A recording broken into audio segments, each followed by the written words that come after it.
Mas a minha formação foi bem dentro de área técnica e principalmente na área de petróleo. Eu fiz o primeiro projeto de plataforma offshore de petróleo que o Brasil teve, considerado na época de águas profundas, de 120 metros de profundidade de lâmina d'água. E eu fiz uma constatação, e eu quero colocar isso exatamente para a gente ver esse período que eu chamo de criação, quando Deus disse que fez os céus e a terra, e o período que Ele recriou, e o período que houve uma desordem na terra. Às vezes as pessoas, por lerem a palavra de Deus, não veem a verdadeira ciência que é a palavra de Deus, a eficácia da palavra de Deus. E cada vez que nós, sinceramente, nos aprofundamos na verdadeira ciência, nós vamos ver o quanto o Senhor nos deu essas informações. As pessoas rodam e vão encontrar na Bíblia aquilo que já procuraram e pesquisaram durante anos a fio. Vocês sabem o que é petróleo? Todo mundo sabe o que é botar gasolina no carro, óleo no carro? Petróleo é uma matéria orgânica. O petróleo ele é basicamente feito de plâncton vegetal e matéria orgânica decomposta, acumulada durante muitos anos, e aí forma esse material chamado petróleo. O petróleo ele está distribuído no mundo. Isso não tem a ver com o nosso assunto, mas eu acho que é interessante a gente olhar isso. O petróleo está distribuído no mundo de maneira meio unilateral. Onde era o Jardim do Éden, tem muito petróleo continental naquela região. Por isso que os Estados Unidos não estão interessados, em hipótese alguma, que o Iraque seja livre, por causa dos governos totalitários. O Iraque é a maior reserva de petróleo continental do mundo, um petróleo de altíssima qualidade. Digo isso até porque Dick Cheney, vice-presidente dos Estados Unidos, é dono de uma empresa chamada Halliburton, que é cliente minha. Então é a menina dos olhos das pessoas no mundo. Mas por que tem petróleo naquela região onshore e o resto só tem petróleo e cada vez mais profundo? Quando eu fiz o projeto em 1978, comecei no projeto dessa plataforma na Bacia de Campos, 120 metros era um negócio, um desafio.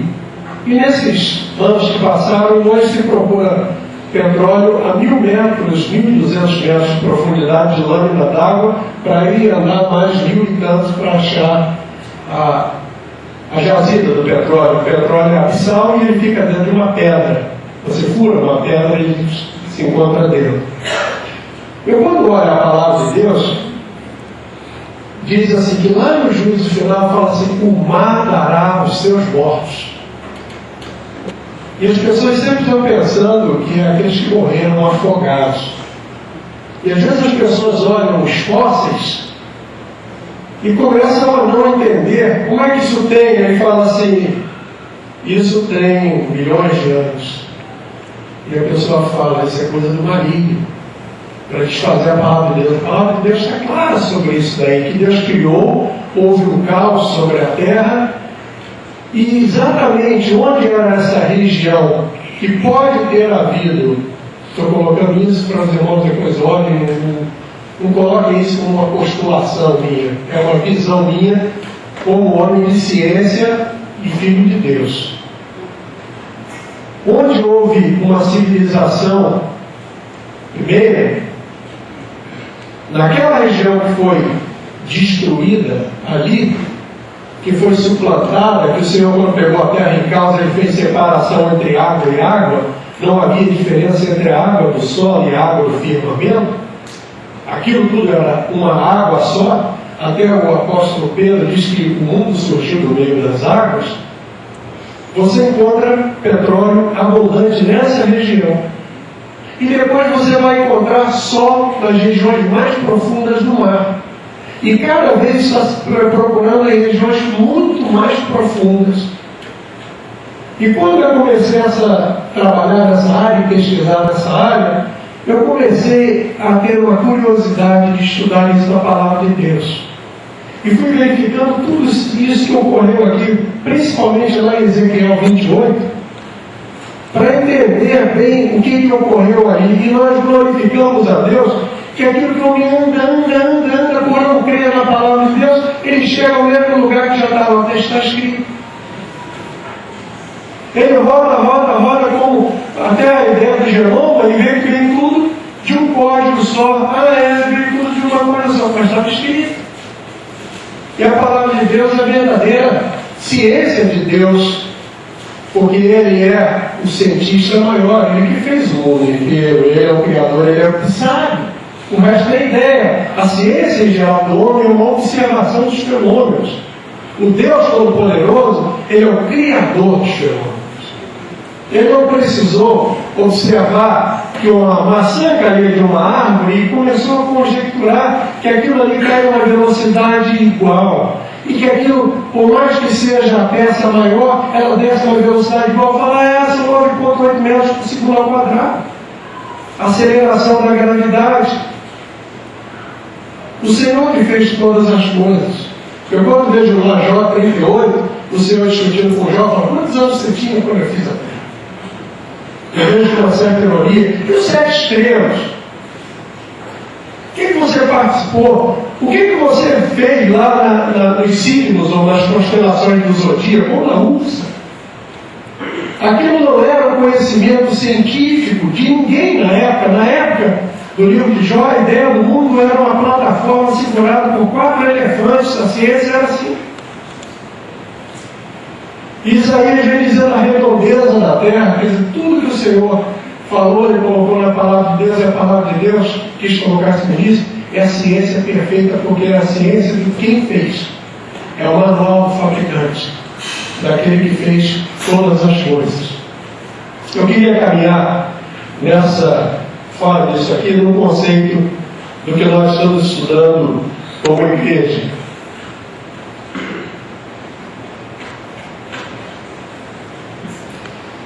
Esse período que vai daqui, da crucificação de Cristo, plenitude dos tempos, até o arrebatamento, é o período da igreja. Como nós temos falado, não para criticar o sistema, a igreja não é uma instituição, porque ela não foi criada por Deus com uma finalidade princípio em si, a não ser de levar o homem a ficar em comunhão com Deus e guardado na terra das coisas que Deus tem colocado. O mundo caiu em trevas depois dessa queda. Eu coloquei aqui, onde que o homem aqui criado, ele tinha um corpo vivo, uma alma viva e um espírito vivo. Depois da queda, esse homem se tornou um corpo vivo, uma alma viva, mas um espírito morto. Ele perdeu a conexão com Deus. E em Cristo Jesus ele voltou a ser como na criação, com o espírito vivo. Ele foi regenerado. E aí, da mesma maneira que ele foi atraído ao corpo de Cristo, ele foi colocado no corpo de Cristo para viver na terra. E essa é a ideia da igreja. A igreja não é institucional, a igreja não é o meio do homem se projetar ou fazer qualquer conjectura. A igreja é o meio onde aqueles que são regenerados pelo Senhor são juntados. Eu falei ontem que a igreja não é um meio em que as pessoas se aceitam socialmente. O que eu quis dizer por isso? Você não aceita alguém porque você quer ser colaborador. Eu tive uma notícia que o meu filho nos Estados Unidos, o pessoal mormon, tem sido muito gentil com ele. Vou hoje, que é aniversário dele, ligar até para ele e falar, olha, fica gentil, mas distante. Porque as pessoas agradam, porque querem trazer para um âmbito religioso a pessoa. Então tem ofertas de coisas agradáveis e se torna aceitáveis. Mas nós temos uma evidência, um fato na nossa vida, que é que nós morremos com Cristo e nascemos. E quando nós olhamos um irmão, nós não podemos julgar ele a não ser olhando para a cruz de Cristo. Aquele texto de 2 Coríntios capítulo 5, verso 16, deve sempre nortear a nossa mente quando nós olharmos para o nosso irmão. Porque nós vamos olhar para ele simplesmente como uma pessoa. E se nós já o conhecíamos antes, é muito comum no meio das famílias, vamos dizer, alguém chega ao conhecimento de Cristo, a mulher e o marido que se conhecem bem e sabem quem são em casa, chegar lá no meio e falar assim: nasceu de novo, mas eu estou vendo coisa aí. Sempre está pensando que o velho homem deu uma ressuscitada. Ele morreu e a convicção do nosso coração deve estar exatamente nisso. Se antes conhecíamos, segundo a carne, já não conhecemos mais assim. Eu contei para os irmãos que o Senhor falou isso ao meu coração, quando eu falei: Senhor, não é possível que esse sujeito seja regenerado. Não que ele transgredisse a lei, a palavra de Deus, ou ultrapassasse a doutrina, mas é porque ele era uma pessoa desagradável, não gostava.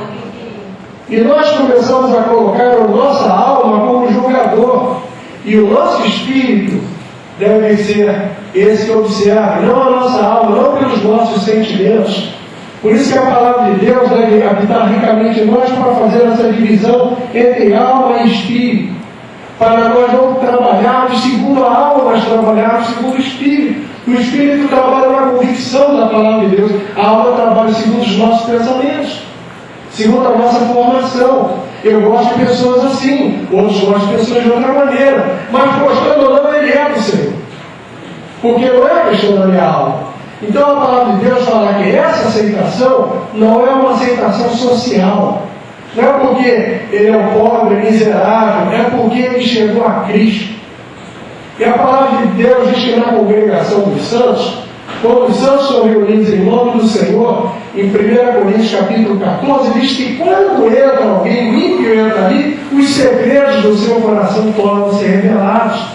Porque ele está no meio daqueles que são do Senhor, em que a palavra de Deus está ordenada naquele meio, daqueles que estão adorando, e vê que sempre a imagem da igreja é um corpo.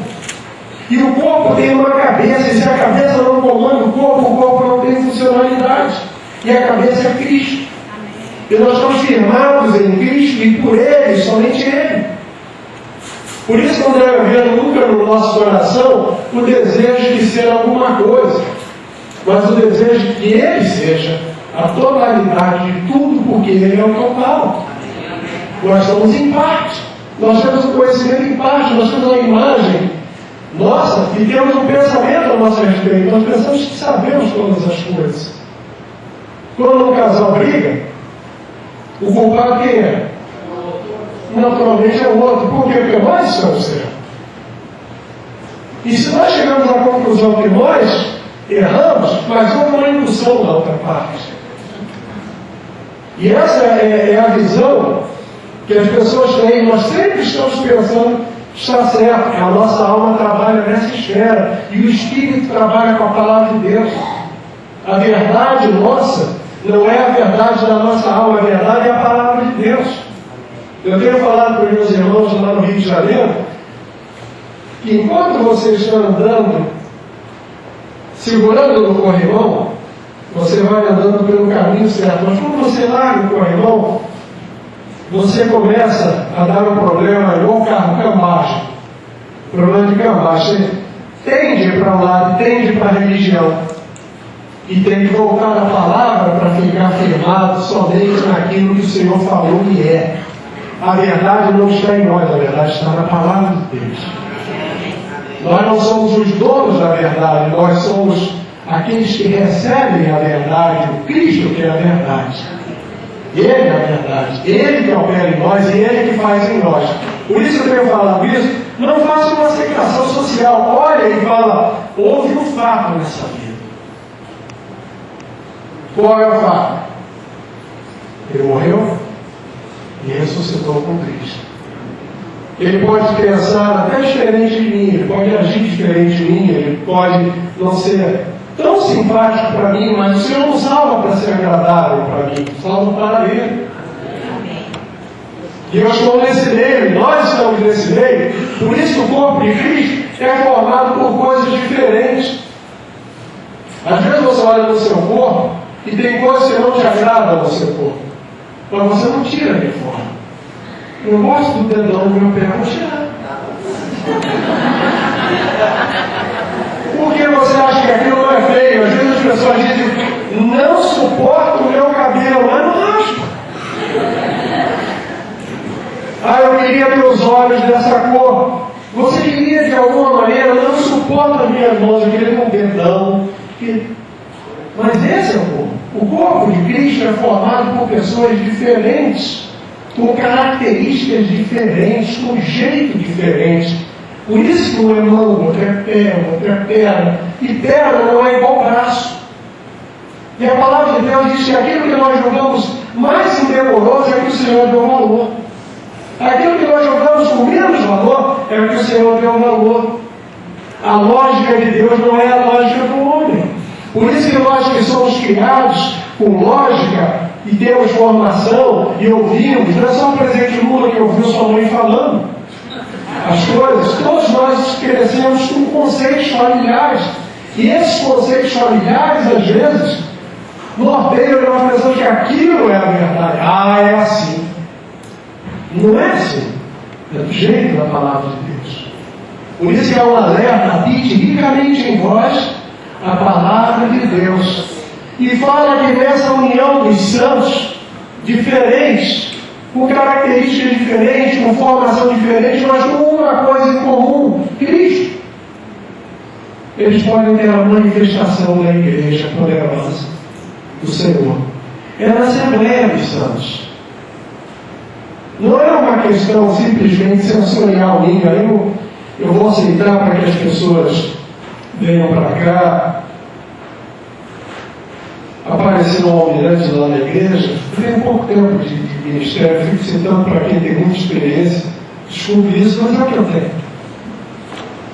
Mas apareceu um almirante lá e falou, na nossa igreja, a pessoa que vem de outra igreja, qualquer um, ele entra numa classe para verificar exatamente o que nós cremos e para ver se ele crê dessa maneira.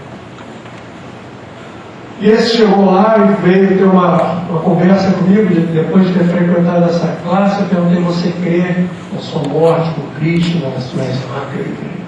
Rapidamente, não quis entrar em detalhe. Ele falou: pastor, estou entrando aqui, e vou realizando o meu dízimo, um dízimo muito bom. Eu falei: essa parte não tem nenhuma importância para mim, porque dízimo percentual é relativo. O dízimo nunca é maior. Você sobe o percentual ou desce o percentual, porque o valor absoluto não interessa. Isso não é um comércio. Isso não é um lugar para a pessoa chegar e garantir uma posição. O Senhor Jesus ficou do lado do cofre e ele ficou admirado com aquelas moedinhas que fizeram barulhinho. E era de uma mulher, falou assim: todo mundo deu uma parte, ela deu tudo que ela tinha. E ele se admirou com aquelas moedinhas, que talvez alguns iam dizer: poxa, dá mais. Nós atendemos uma pessoa da igreja, passou em frente à igreja, só aqueles que o Senhor coloca, e tinha tentado na semana um suicídio. Mas foi frustrado no seu projeto de suicídio, porque foi para um lugar tomar remédio para morrer, e uma pessoa me encontrou e falou: o que você está fazendo aqui? Eu vou me matar. Não faça isso. Então ele levou ele numa determinada entidade religiosa. Ele falou: estou todo endividado, estou todo arrebentado. Ele começou a contar o seu drama. E o Senhor falou: isso daí, meu amigo, essa situação é muito difícil, você tem que fazer uma contribuição poderosa. A situação está muito ruim, não sai por pouco. Tem que contribuir. Ele falou: mas eu não tenho dinheiro, estou quebrado. Falou, quanto você pode dar? Pode ser, 50 não faz nada. 50 reais? Eu tenho, mas eu posso dar um vale. Nem os 50 eu tenho, não, isso não dá para nada, isso não alcança nada. E esse homem estava desesperado pela rua, até que ele encontrou o Senhor Jesus. Ele ouviu a palavra, vinde a mim todos vós que estáis cansados e oprimidos, e eu vos aliviarei. Ele aprendeu a palavra de Deus. Essa é a diferença de uma instituição, por isso eu não estou criticando o sistema, estou criticando as trevas que se levantam como se fossem luz. Aquilo que se levanta como sendo de Deus pela aparência de Deus.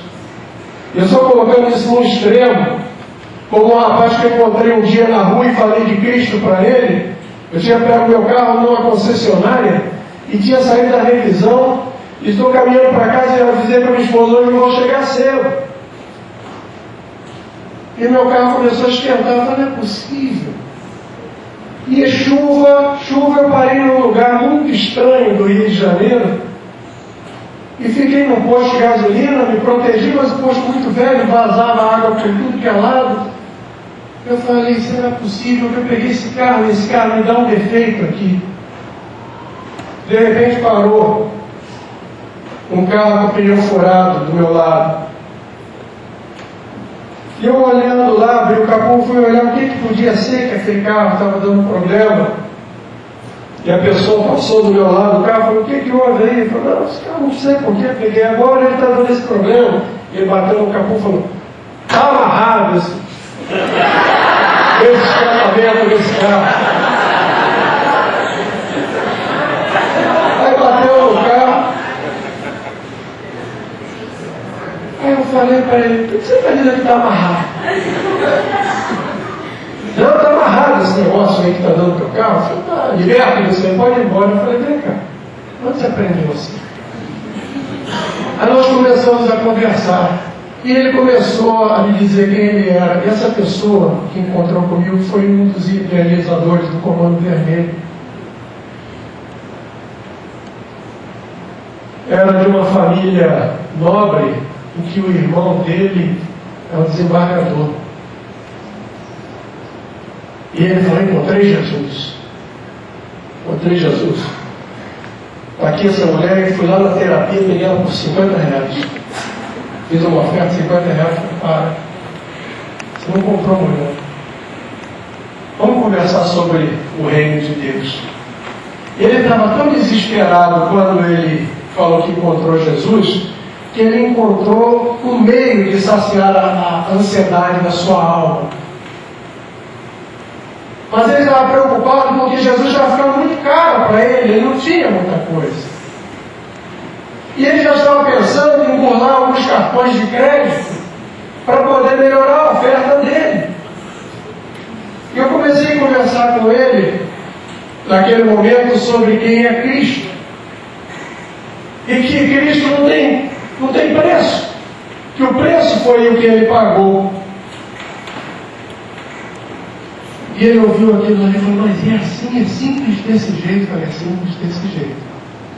E o que eu preciso fazer? Não? Aí falou, você está brincando? Isso não é assim não. O jeito dele não pode ser dessa maneira. Eu falei, é dessa maneira. Na sexta-feira, acabou aquilo ali a nossa conversa, ele trocou o pneu, meu carro não teve mais aquecimento, eu fui embora, falei, Senhor, eu falei que ia chegar cedo, o Senhor me fez parar nesse posto aqui, porque eu só tinha um projeto nessa vida. E na sexta-feira ele apareceu já com aquelas ideias, olha, abençoa isso daqui, eu estou com esses processos, ora por esse processo, para Deus abençoar, trouxe aqui para você orar, peguei tudo para você orar, falei, para. A mesma oração minha, mesmo sua. Clama ao Pai e Ele vai te responder. Fala, não, mas eu estou diferente. Você é o homem mais perto dele. Fala, não. Ele que está em nós. E essa visão é a visão que tem chegado para que nós saibamos que no corpo de Cristo não é uma aceitação social. É um lugar em que o Senhor que ama nos deu, e nós que amamos damos. Amar é dar-se. Amar não é declarar amor. Amar é ser partícipe do amor de Cristo e glorificar o nome do Senhor e entender a obra que o Senhor tem. Quando Deus nos chama para um serviço, Ele não chama para um esforço, Ele nos chama para a obediência. Quando nós aprendemos do Senhor, quando nós ouvimos a Sua palavra do Senhor, ela opera em nós de tal maneira que rios de água viva fluem do nosso interior para abençoar a outros, para tantos quantos chegam, para os irmãos no corpo.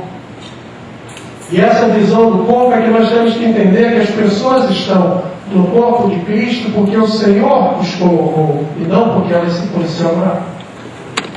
Da mesma maneira que nós fomos atraídos ao corpo de Cristo, também o Senhor nos batizou no seu corpo, a igreja, para que, pertencendo à igreja de Cristo, nós vivamos em comunhão nesse mundo, manifestando a vida de Cristo, levando sempre no corpo o morrer de Jesus, para que também a sua vida se manifeste em nosso corpo. A vida se manifesta para quê? Quando nós olhamos para esse serviço no corpo, é bom que a gente olhe que o Senhor nos chama para algumas coisas que nós temos que entender, que temos que fazer. Não por uma obrigação ou para fazer uma negociação com Deus, mas é porque esse é o propósito de Deus. Você nunca vê um homem de Deus comprometido com o Senhor que não tenha o anseio de ver aquilo que o Senhor fez nos outros. Eu perdi um amigo semana passada. Nós estávamos na cidade de Teresópolis, eu e minha esposa, e esse amigo meu, o ímpio, mas uma pessoa muito correta, muito boa. Ele era engenheiro, dono de uma firma que prestava serviço para a minha empresa, e era dono de um restaurante muito bom nessa região serrana do Rio. Eu tinha ido lá e a minha esposa tinha falado: não vamos almoçar no restaurante do seu amigo, não, porque nós vamos nos atrasar.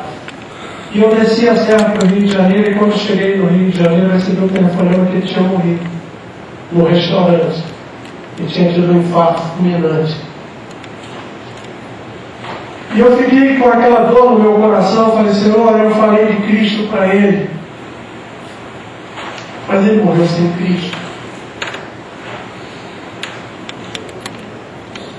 E mais do que a perda física, isso me doeu profundamente. E eu orei na hora que eu estava lá no velório. Eu falei: Senhor, está dando uma confusão na minha vida, isso muito grande, porque o meu coração aperta. E eu lido no meio dos ímpios, eu não fico 99% do meu tempo a todo mundo. Eu não estou numa redoma de crentes evangélicos, eu estou no mundo. Eu conheço as negociadas, eu vejo as grandes jogadas, eu vejo isso tudo ocorrendo. Eu estou nesse meio. Então, Senhor, isso me machuca. Não porque eu seja justo demais, porque eu vejo a libertação que Cristo tem e as pessoas se perdendo eternamente pelo nada. Eu não estou colocando como exemplo, eu estou colocando como situação. O tempo todo nós estamos diante disso. Por isso que o Senhor, no seu corpo, nos faz amar a sua obra. Por isso, quando ele diz assim: de pregar o Evangelho a toda criatura, ensinando-os a guardar tudo que eu vos tenho ensinado.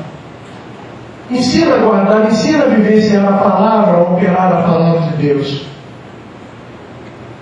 Quando eu coloquei esse quadro, o Senhor Jesus fala que quando a igreja, a palavra de Deus mostra que quando a igreja, o povo de Deus, é elevado aos céus, no período em que a terra, alguns podem concordar que é no início, outros acham que é no meio, isso não importa. O que importa é o fato real. É elevado aos céus, acontecem duas coisas que o Senhor tem: o tribunal de Cristo, ou a tribuna de Cristo, ou o pódio, que é um lugar de premiação, de receber o galardão ou o detrimento, e as bodas do Cordeiro, que é o casamento da igreja nos ais com o Senhor, para que haja o reino do Senhor na terra. O mundo é reinado por trevas. Quando nós olhamos esses fenômenos que ocorrem, nós pensamos que esses fenômenos são simplesmente deslocamentos de camadas que provocam geologicamente tremores, que isso ocorre porque o mundo jaz no maligno. A operação do diabo no mundo não é uma operação no campo espiritual, ela é total, ela é material. A terra está sofrida, o planeta Terra está arrebentado. Como é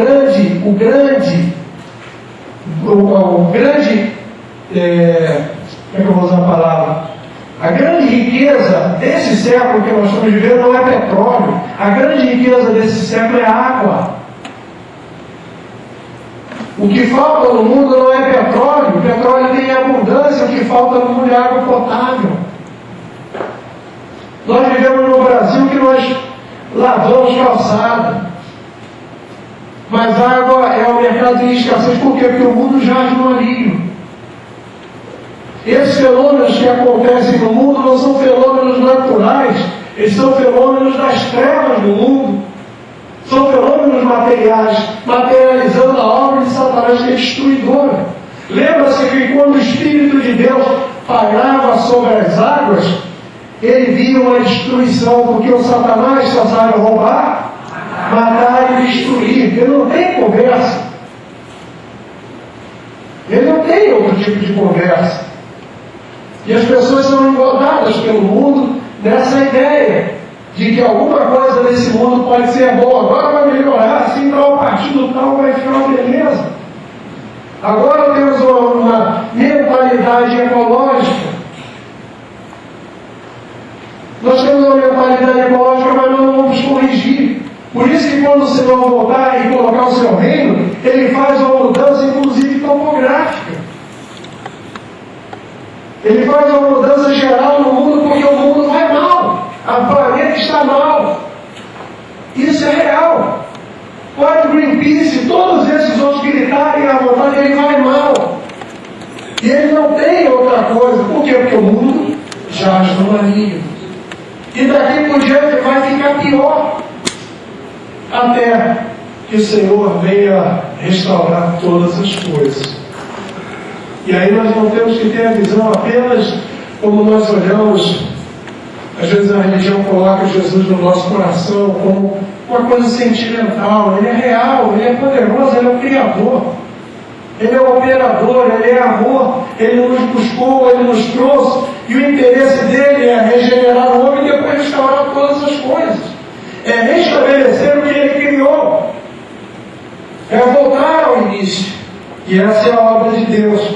Mas o Senhor fala claramente. Você quanto tempo ainda tem? Já estou feliz. Ficou você pode dizer?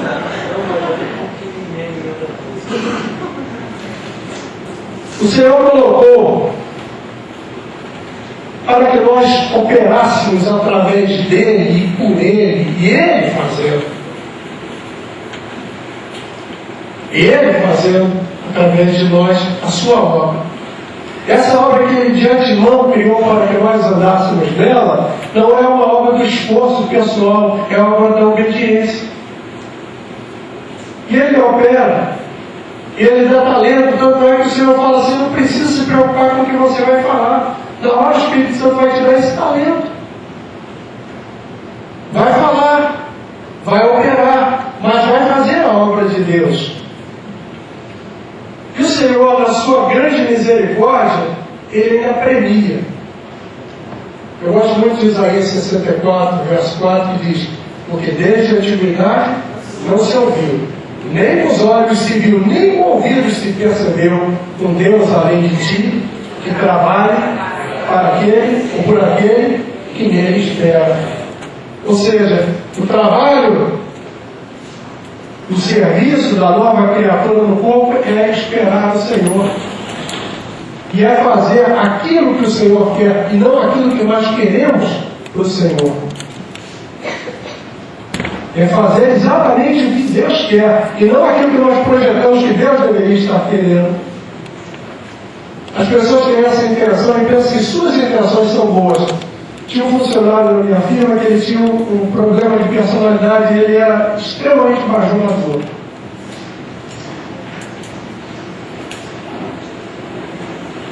E a primeira vez que eu cheguei na firma, eu sou meio solto, eu não gosto muito da gente me pegando, nada disso. Eu cheguei com a pasta, ele pegou minha pasta, o que você está fazendo? Vou levar sua pasta, não faça isso. Me dá minha pasta. Então eu carreguei minha pasta lá para a sala, e ele ficava sempre num jeito. De uma determinada vez ele achou que ia arrumar minha mesa. E colocou as coisas, cheguei na minha mesa e falei, o que houve aqui? Olhei a mesa. Falei, meu Deus do céu, que maluco fez isso aqui? Aí perguntei, quem fez? Aí chegou fora.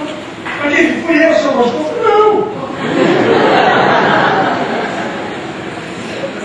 Eu tinha separado aquilo que eu ia fazer hoje, amanhã, depois da manhã, para fazer a gente passou o dia, mas eu vocês não acreditam no vento, não acreditam no canto, uma andadinha aqui.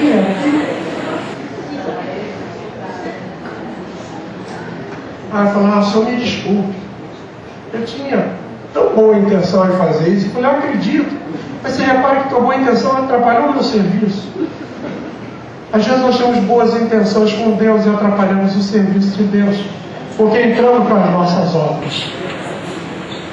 Nós fazemos do nosso jeito, achamos que o nosso jeito é... Deus vai ficar tão orgulhoso do que eu estou pensando a respeito.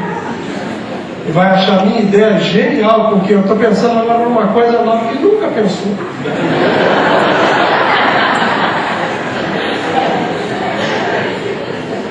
Deus é Senhor, é soberano. Eu falei que mexia com um projeto. Um dia me deram um projeto e uma situação. Eu tinha que defender a minha empresa. Defender um ponto de vista da minha empresa perante um cliente.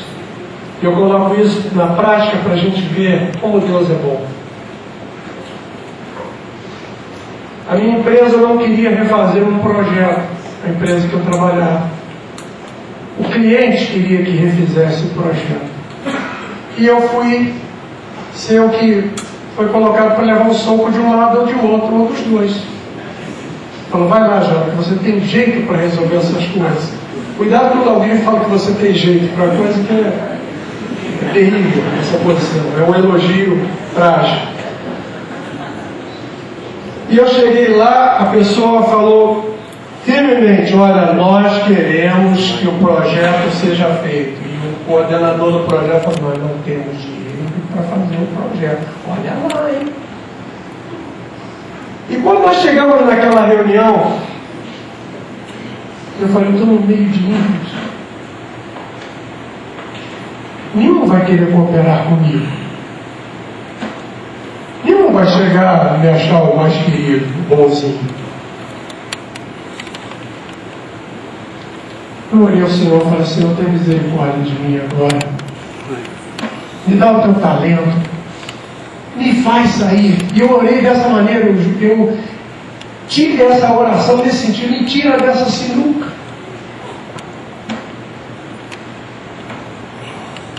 E fiz aquela oração, e quando acabou aquilo ali, veio uma palavra claramente, eu falei, afirma,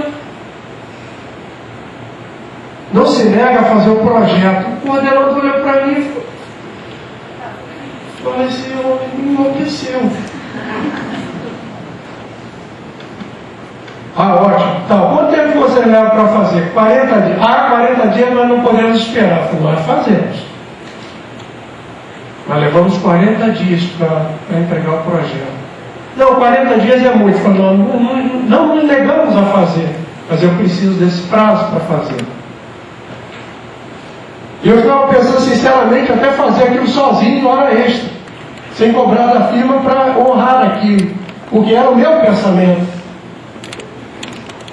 Até que o sujeito lá falou, vamos fazer o seguinte, fica tudo como está. Porque nós não temos esse prazo, esse negócio também não é tão sério, quer dizer, era alguma coisa que as trevas se levantavam e colocaram o Filho de Deus, o Senhor protegeu, matou. Na obra do Senhor, o Senhor sempre nos guarda. Isso não é uma obra do Senhor, mas é o Filho de Deus que está envolvido. Por isso que o Filho de Deus não tem que fazer acordo com trevas. Ele tem que clamar ao Senhor que derruba as trevas. Ele tem que chegar diante do Senhor e falar, tu és o meu auxiliador, tu és o meu ajudador, o Senhor é quem me sustenta a vida. O Senhor é quem faz essa obra. Mas quando o Senhor nos deu os serviços para serem feitos, Ele nos premia com galardões. Mas a palavra de Deus diz, se você não fizer a obra de Deus dentro da ideia de Deus, você pode sofrer um detrimento. Vamos abrir nas nossas Bíblias em 1 Coríntios, capítulo 3, do verso 7 ao verso 15.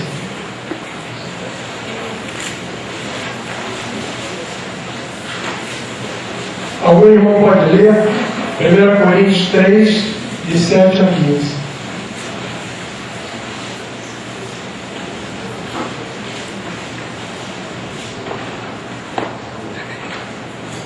De modo que nem o que planta alguma coisa, nem o que rega, mas Deus que dá o crescimento. Ora, o que planta e o que rega são um. Cada um receberá o seu galardão, segundo o seu próprio trabalho. Porque de Deus somos cooperadores, a folha de Deus, o edifício de Deus sois vós. Segundo a graça de Deus que me foi dada, lancei o fundamento como prudente construtor, e outro edifica sobre ele. Porém, cada um veja como edifica, porque ninguém pode lançar outro fundamento além do que foi posto, o qual é Jesus Cristo. Contudo, se que alguém edifica sobre o fundamento é ouro, prata, pedras preciosas, madeiro, feno, palha, manifesta-se a obra de cada um, pois o dia a demonstrará, porque está sendo revelado pelo fogo, o qual seja a obra de cada um, o próprio fogo ou provará. Se permanecer a obra de alguém que sofreu o fundamento, se permanecer a obra de alguém que sobre o fundamento edificou, esse receberá galardão. Se a obra de alguém se queimar, sofrerá ele dano, mas esse mesmo será salvo. Todavia, como através do fogo. Não está falando de salvação, porque está falando a salvos, a regenerados. Está falando da obra. Que obra vai ser feita? Que tipo de obra vai ser feita?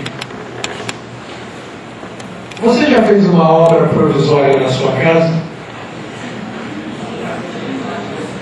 Você já foi ao dentista e colocou provisoriamente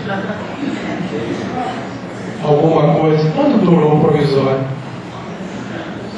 E aquela obrinha que você fez? Vou fazer só esse puxadinho e depois eu faço o resto. Quanto tempo levou isso? O provisório tende a ser permanente. Essas obras que não são definitivas, elas só causam problema. Tem uma pessoa que tinha um dente frouxo e falaram, travava o dente. E o outro que era um brincalhão falava, ele está com essa provisória dele há 20 anos. Por isso que ele tem que falar e dar uma travada. Porque ele está frouxo.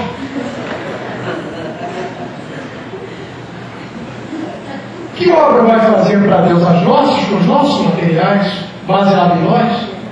Baseado na nossa maneira de fazer, no orgulho pessoal, na glória pessoal?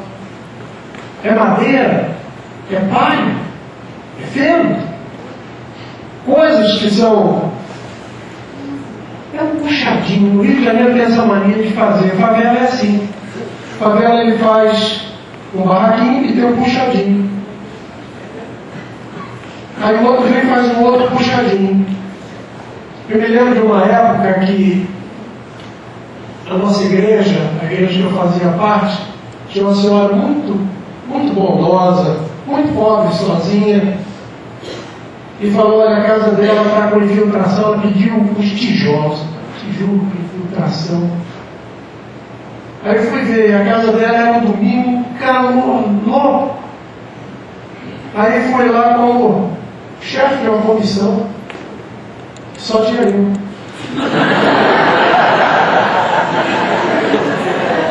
E fui lá naquela favela que ela morava, e entrei lá, domingo à tarde, um calor desesperador, e essa favela tinha sido formada em cima de um aterro que vinha do Instituto Oswaldo Cruz, então tinha ampola de remédio, aquilo tudo que era lixo hospitalar, colocado lá, e eu olhei a casa, falei, meu Deus, essa é minha mãe, Cristo. Eu vou sair daqui, vou lá para minha casa, vou deitar no ar-condicionado e vou botar aí no máximo. E ela está aqui assando. A casa dela é toda arrebentada. Aí falei para os irmãos da igreja, falei, ela não precisa de um problema, não precisa de tijolo, ela precisa de uma casa. E aí os irmãos entraram juntos, trabalhamos, e todo mundo foi e fez a casa. Não estou colocando isso como obra de Deus, nem obra para Deus. Mas eu estou colocando que nós olhamos ali e verificamos a irmã que estava todo dia arrumadinha no corpo, bonitinha, passadinha. E quando eu comecei para fazer a fundação, olha essa estrutura, fala, já para onde? Em qualquer lugar, porque só tem um povo, remédio, passa aquilo ali, vamos firmar dinheiro, vamos fazer uma fundação grande, de uma maneira que nós deformam ao longo do tempo devagarzinho. E fizemos ali a casa daquela mulher. Mas nós fizemos alguma coisa que não fosse definitiva, e não provisória. Só que causamos um problema para ela, porque depois os bandidos vieram tomar a casa dela. Porque ficou a melhor casa. Nós não tínhamos também noção aonde nós estávamos pisando. Mas essas coisas, quando nós fomos fazer aquilo ali, alguém falava, não, já, mas não dá para ele só trocar o telhado, assim, não existe casa. Existe alguma coisa que se mantém contra a lei da física. Precisa ser feita. Às vezes nós pensamos que a obra de Deus também pode ser feita assim de uma maneira. Dá uma ajeitadinha nisso. E a obra de Deus é uma obra gloriosa que Ele nos dá talento para fazer, capacidade para fazer, meios para fazer, força para fazer. O Senhor me diz, eu te esforço, eu te ajudo, eu te sustento com a destra da minha justiça. Você vê, não é o Senhor falando, eu faço com que você se esforce, eu te esforço, eu te ajudo, Isaías 41, e te sustento com a destra da minha justiça. Se a obra que alguém edificou nessa parte permanecer, esse receberá galardão. Se a obra de alguém se queimar, sofrerá detrimento. Mas o tal será salvo, todavia, como que pelo fogo. Nós estávamos falando ontem, a nossa vida no futuro, ela não é, o céu não é uma república socialista. Ou seja, que todos ficarão iguais. Senão o Senhor não teria dito para entesourar nos céus. Senão não teria alguns com galardões e outros sem galardão, uns até com detrimento. Às vezes as pessoas falam do ladrão na cruz, eu citei isso ontem, falam que beleza, pelo menos viveu a vida dele, chegou ao fim, parece que essa vida é boa, essa vida é uma porcaria.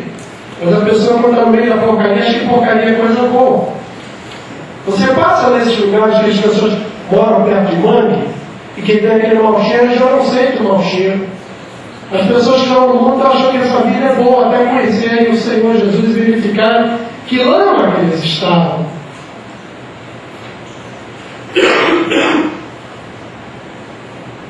A obra, que obra é essa? Que obra é essa que nós fazemos para o nosso Senhor? Que obra nós podemos fazer para o nosso Deus. Em 2 Coríntios capítulo 5, verso 10,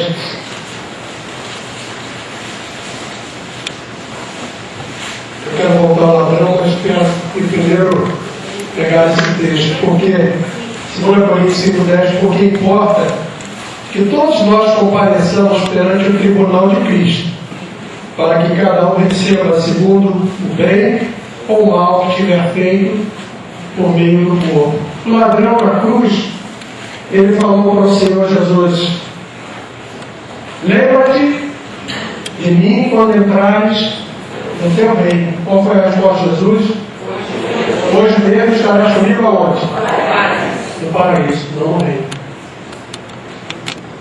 Hoje mesmo estarás comigo no paraíso. Eu não falo estarás comigo no reino. O reino do Senhor Jesus é para galardão. Pode parecer estranho para muitos, nem todos os regenerados reinarão com Cristo. Por isso que a palavra de Deus diz que no tribunal de Cristo alguns sofrerão detrimento. Isso não é punição do Senhor. Não vamos olhar a Deus como Deus punitivo, Ele é Deus de toda a graça. O Senhor, quando nos avisa, Ele diz para nós não cometermos o erro. Fala: eu te esforço, eu te ajudo, eu te abençoo, eu faço, eu sou. Tudo em você. Mas às vezes nós queremos sair dele, quando Ele diz: sem mim nada podeis fazer, e queremos fazer em nós. E o Senhor fala: assim é errado. Ninguém está te punindo em dizer que aquilo que você vai beber tem um veneno. Ela está te avisando. E nós às vezes entendemos que o aviso é uma punição. Deus é punitivo. Não, Ele avisou. Ele falou: eu te dou todo o recurso para você acertar. Contava-se uma piada de uma pessoa de origem lusa que foi fazer uma prova de matemática. E ele precisava daquela prova para ser aprovado. E a pessoa que estava lá estava procurando ajudá-lo. E a prova era uma prova oral. E ele falou assim: olha, você tinha 2 balas, ganhou 3, ficou com... E a pessoa falou: tente. Não tente.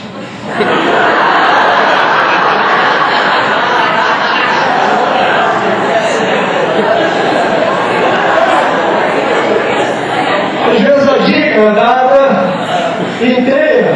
Ficou com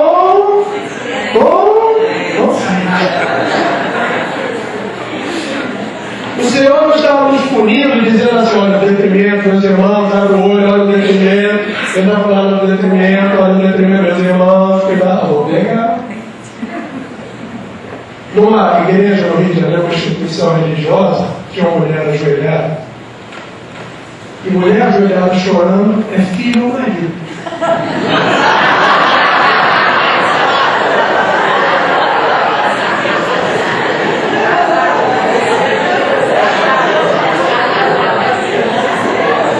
E a profetisa vem andando em direção a ela já com 50% de chance de acerto.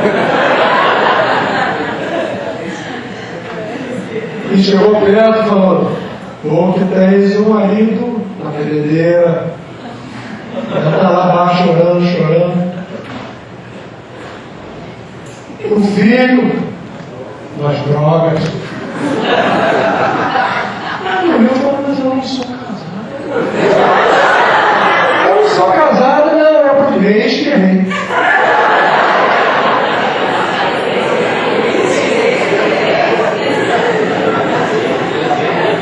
Se é fácil ver essa brincadeira, você foi no Rio de Janeiro. As pessoas brincam com as coisas de Deus. Eu estava falando hoje de manhã, contando no café da manhã, um fato que aconteceu em Viçosa, Minas Gerais, de uma mulher que estava doente. As pessoas brincam com as coisas de Deus. Estava doente em casa, tinha uma cachorrinha chamada Rosa, que ficava do seu lado. E a cachorrinha não largava a mulher e falou, não tem que pedir o pessoal orar por ela, tira a cachorra. E pediu a vizinha, fica com a Rose. Fica com a Rose enquanto vão orar pela mulher. E entrou no quarto e ficou aquele grupo de mulheres, essas gêmeas subversivas femininas. E as mulheres ficaram lá dentro e começou a profetisa, fala daqui, fala de lá, fala de lá. E a Rose sentiu o cheiro e queria, está roçando na porta, e mexendo na porta. E a vizinha desesperada, que a cachorra não para, fala, Rose, vem para cá, Rose. Rose não entra, Rose vem para cá, Rose não entra, Rose para, você está atrapalhando. Rose não entra, a profetisa ouviu que lá dentro e falou, deixa a minha serva Rose entrar.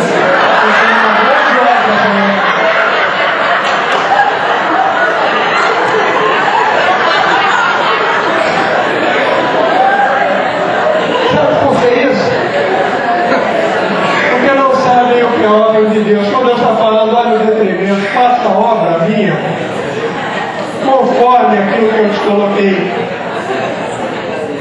O galardão do Senhor é uma premiação da graça de Deus, da bondade de Deus, para aquele que faz tudo em todos, para que ele em tudo seja abençoado.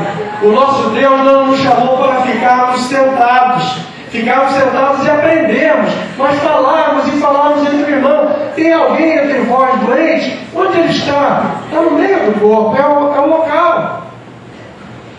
Nós somos membros do corpo de Cristo, mas nós somos membros um do outro. E o Senhor nos abençoa nisso.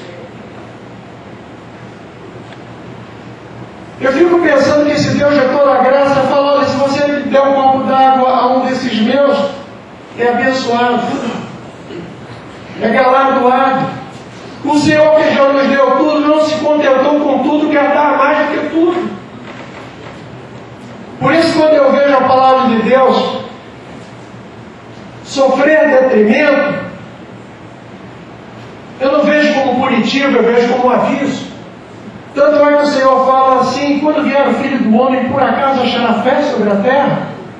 Porque os homens podem estar nessa minha serva Rose,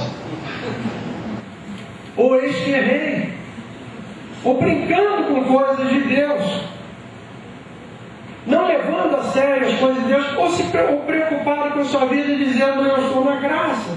Quando Noé entrou na arca, as pessoas estavam pensando na sua vida, em casar, em dar-se em casamento. Casar é bom. Mas isso é obra de Deus também. Todas as coisas, nossa vida profissional é interessante, mas é obra de Deus, isso não pode ser o nosso coração. O nosso coração é Cristo. A nossa realidade é o reino de Deus. A verdade em nós é outra, aquilo que vale para o mundo. O rio corre para lá, o nosso corre para cá. Andávamos segundo o curso deste mundo. Nós agora andamos segundo o Senhor.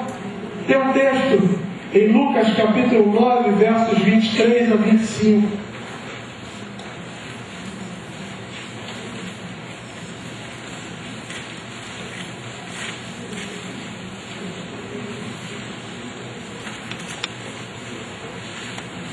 Lucas 9, de 23 a 25, a palavra de Deus diz assim, dizia a todos, se alguém quer vir após mim, a si mesmo se negue, dia a dia tome a sua cruz e siga-me. Nós sabemos bem essa questão de negação. Não eu, mas Cristo. Não a minha vontade, mas a vontade do Senhor. Não a vontade da minha alma, mas a vontade do Espírito. A vontade do Espírito é a obediência à palavra de Deus. A vontade da alma é aquilo que nós fazemos. A palavra de Deus diz que a carne milita contra o Espírito. Pois quem quiser salvar a sua vida, perderá. Quem perder a vida por minha causa, esse a salvará. E eu pego esse verso 25, que as pessoas não leem ele com muito detalhe. Que aproveita o homem ganhar o mundo inteiro se vier a perder-se ou a causar dano a si mesmo? Nós não entramos no primeiro caso porque somos regenerados. Não venha a perder-se, mas diz causar dano a si mesmo. É o detrimento. Por quê? Porque eu estou preocupado com as coisas do meu dia. E eu fiquei muito satisfeito de estar aqui com os irmãos. Estou muito alegre de estar aqui, mas profissionalmente eu não poderia estar aqui. Todos os dias eu saio e recebo um telefonema. Eu acabo de pregar, isso pode parecer brincadeira para alguns, meu celular já tocou e não tem problema. Mas eu vi, estou sendo abençoado. Eu estou me colocando de novo como sendo o bom. Eu estou dizendo que veio. Eu falei, Senhor, eu vou. E o Senhor apaga as arestas para mim. Enquanto eu me caminhava para cá, dirigia, tudo acontecia, e me ligava por telefone no horário e nem no local que eu pudesse resolver. Isso para o meu coração tem sido firme. Quando a batalha é grande é porque o Senhor quer que eu esteja nela. Eu vivendo essa vida no Evangelho de cuidar das ovelhas do Senhor com a misericórdia dele e ter a minha vida profissional, eu todo domingo à noite acabo e me preparo para a segunda-feira. E eu sei que na segunda-feira as trevas se levantam contra mim, mas em tudo o Senhor tem sido vitorioso. Então a Bíblia diz o seguinte: não fica pensando que a melhor coisa que vai acontecer na minha vida agora, se eu fizer bons negócios, eu preciso agora crescer, eu preciso fazer aquilo. Nós temos que confiar na palavra de Deus, não em ser preguiçoso, mas entender que o Senhor dá aos seus enquanto dorme, que o Senhor é o Deus da graça, que Ele acrescenta e opera, e nós somos chamados às suas obras, não por esforço, porque Ele nos esforça, não por força pessoal, mas na força do Senhor, não por alguma outra coisa, senão pela operação de Deus, mas que centraliza desse mundo e das coisas desse mundo como se fossem as importantes.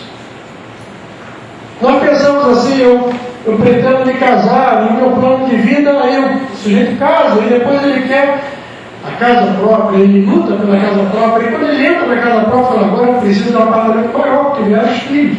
Aí ele luta, e ele consegue uma casa maior com os filhos grandes, os filhos começam a sair. Aí ele fala, estou com a casa enorme.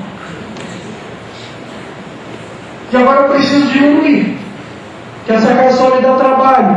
E a vida inteira vai pensando, eu tenho que formar os meus filhos, eu tenho que fazer aquilo.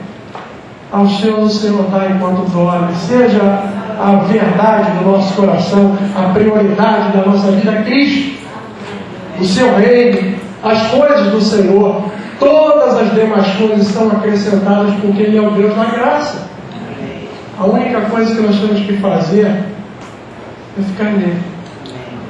Sem mim, nada podemos fazer. Mas Ele é o nosso ajudador.